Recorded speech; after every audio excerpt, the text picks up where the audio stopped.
sombong, ujub, takabur, borro, mau dibilang, mau dikata, itu penyakit sombong. Ingat sejarahnya iblis keluar dari sorga? Ya? Apa penyebabnya? Apa karena dia miskin? Apa karena dia korengan? Apa karena dia penyakit kusta? Tidak. Ciptakan Adam. Allah perintahkan, wahai seluruh makhlukku, kau sujud di hadapan Adam. Inilah makhluk saya paling mulia. Iblis, malaikat sujud meskipun awalnya sempat protes. Tumbuh-tumbuhan, binatang sujud hormat kepada Adam. Satu makhluk Allah yang tidak mau, namanya iblis. Iblis protes, saya tidak mau ya Allah. Kenapa iblis? Adam baru diciptakan, saya senior. Masa senior hormat sama junior? Gengsi dong. Adam diciptakan dari tanah, saya dari api. Unsur kejadian saya lebih mulia dari Adam. Saya tidak mau. Allah berfirman, wah kau sombong rupanya iblis. Sombong, tidak layak menghuni sorga. Keluar kau dari sorgaku. Diusir dari sorga. Cuma iblis waktu diusir, dia minta, ya Allah, nih sebelum saya keluar dari sorga, nih ada 2 proposal saya. Permohonan saya, 1, berikan saya umur yang panjang. Oke, kata Allah, kau tidak akan mati sampai hari kiamat.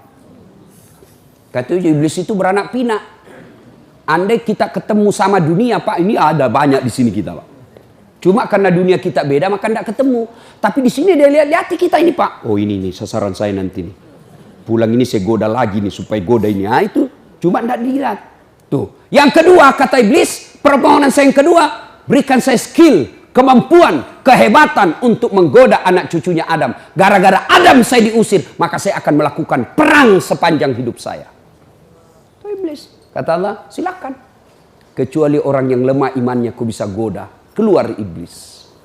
Mulailah dia goda kita. Nah, cara menggodanya ditimbulkan rasa sombong. Sombong itu adik-adik penyebabnya 1, bertambahnya ilmu. Ini yang bisa masuk ini ustadz. Ada ustadz sombong? Banyak. Bikin Instagram. Silakan hubungi kami kalau ada masalah silakan tanya. Begitu dihubungi, tidak dibalas-balas. Karena ada yang begitu. Sombong. Biar Instagram tidak mau balas, WhatsAppnya orang tidak dibalas, sombong lu men. Apa yang kamu sombongkan dengan ilmumu? Wa ma utitu minal illa qalila. Saya tidak kasih kau ilmu kecuali sangat sedikit. Lalu apa yang kamu sombongkan dengan ilmumu? Termasuk ustadz yang sombong itu tidak mau menerima perbedaan pendapat.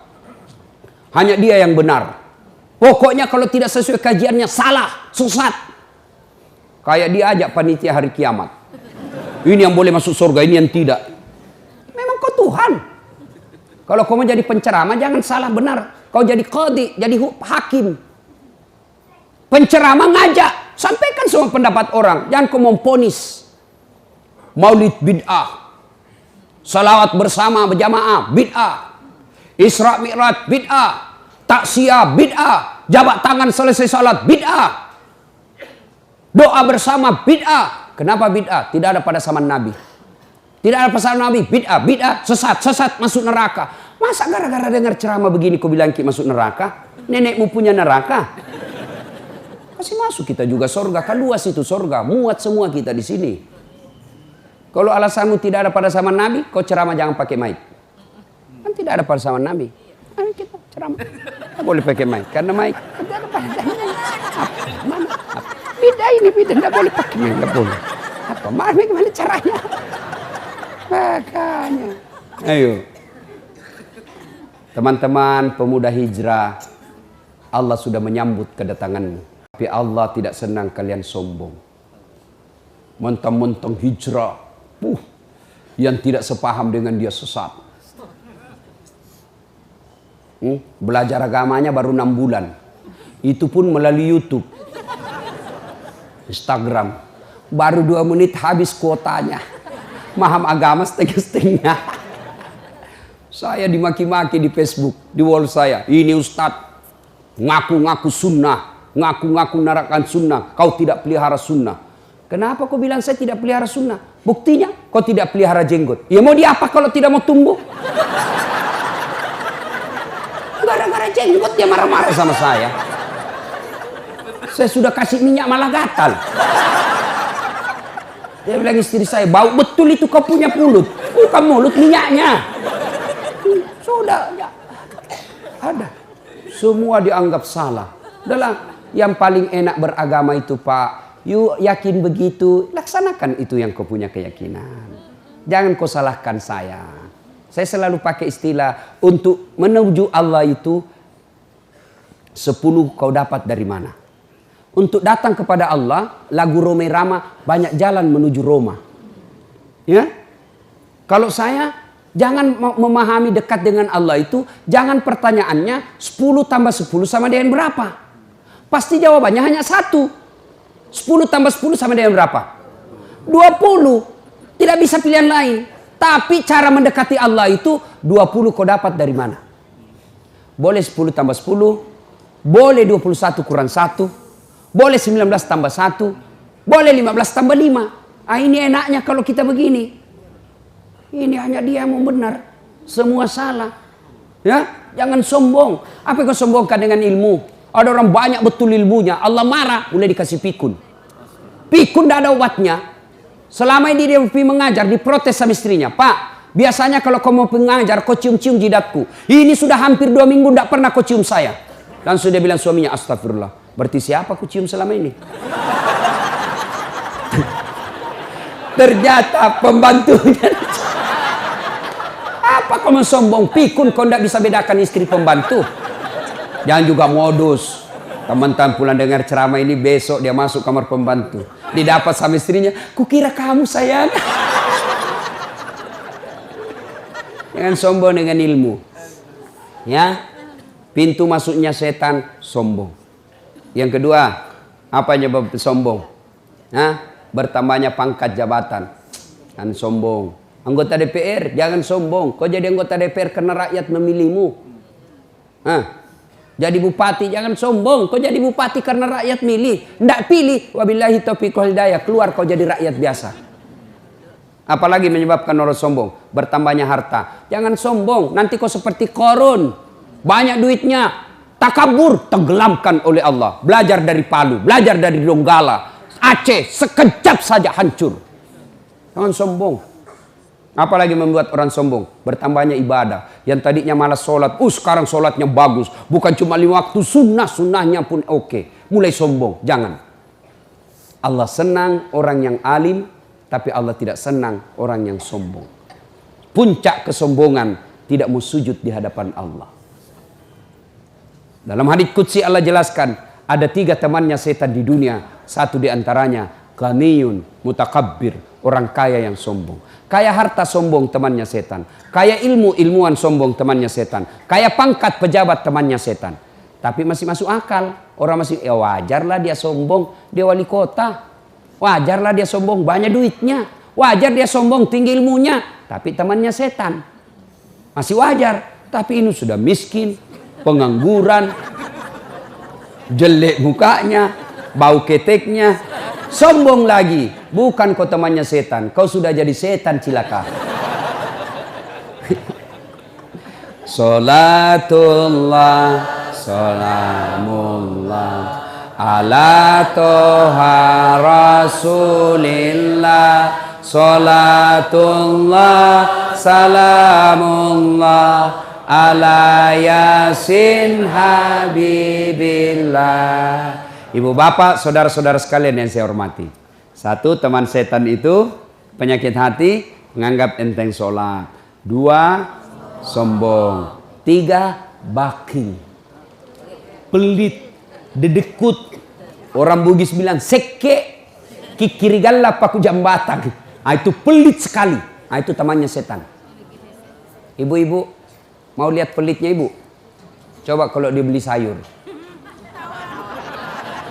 Hobi memang dia nawar. Kalau dia ke pasar, beda 1000, dia kelilingi tuh pasar. Beda 1000 tuh dia kelilingi. Bu, halo ibu. Bu, kalau ibu belanja di Trans Studio, Transmall atau Alfamidi, Alfamart, tawar apa tidak? Tawar apa tidak? Coba kau tawar, dibilang kau orang gila. Lalu pedagang kasihan yang sesama kita pribumi datang naik sepeda motor, kadang kala sepeda, dia datang, dia sudah panggil kita, ya Bu Haji, Bu Haji makin cantik aja, masih nawar. Apa namanya kalau bukan pelit? Sudah enaknya itu, berapa Mas? 10.000 Bu Haji, 11.000 ya. Mantap. Kalau kan ibu-ibu yang suka nawar, kalau bapak-bapak kan tidak suka nawar ya. Ibu-ibu tuh suka betul nawar. Bu, ibu bersedekah itu tidak mesti masuk masjid. Sedekah dengan niat. Mas, berapa Mas? 15.000, 13.000 ya Mas. 15.000, oke, saya bayar 15.000. Tapi dalam hati ibu, sebenarnya saya beli 13.000, 2.000-nya saya sedekahkan untuk Mas. Boleh. Jangan terlalu pelit. Ibu mau ndak suaminya diambil orang? Mau?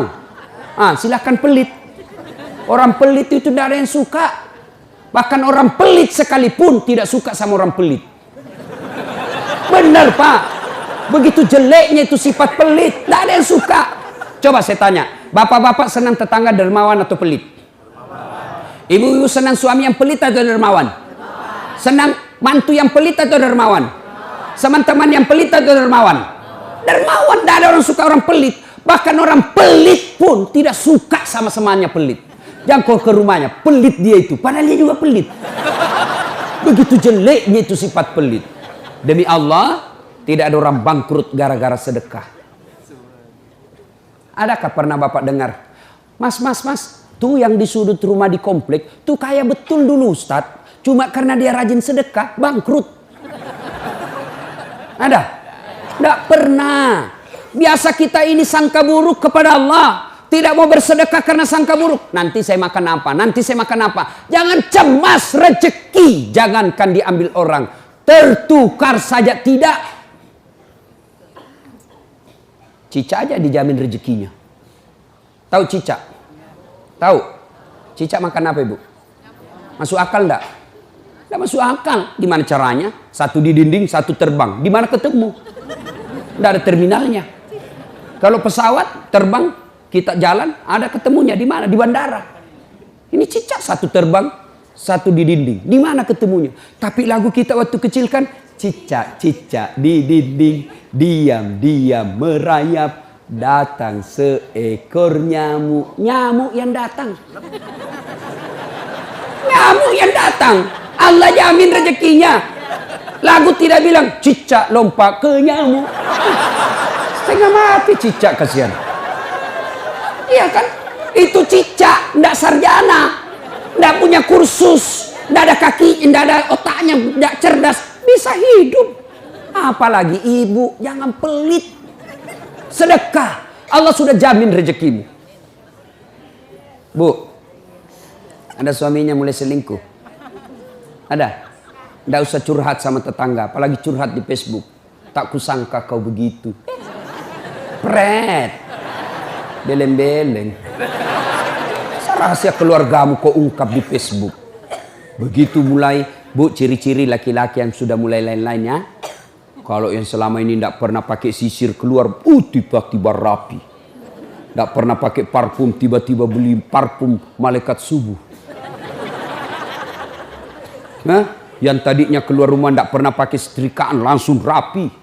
Yang paling mencurigakan kalau dia terima SMS dalam kamar mandi. 70% wajib dicurigai.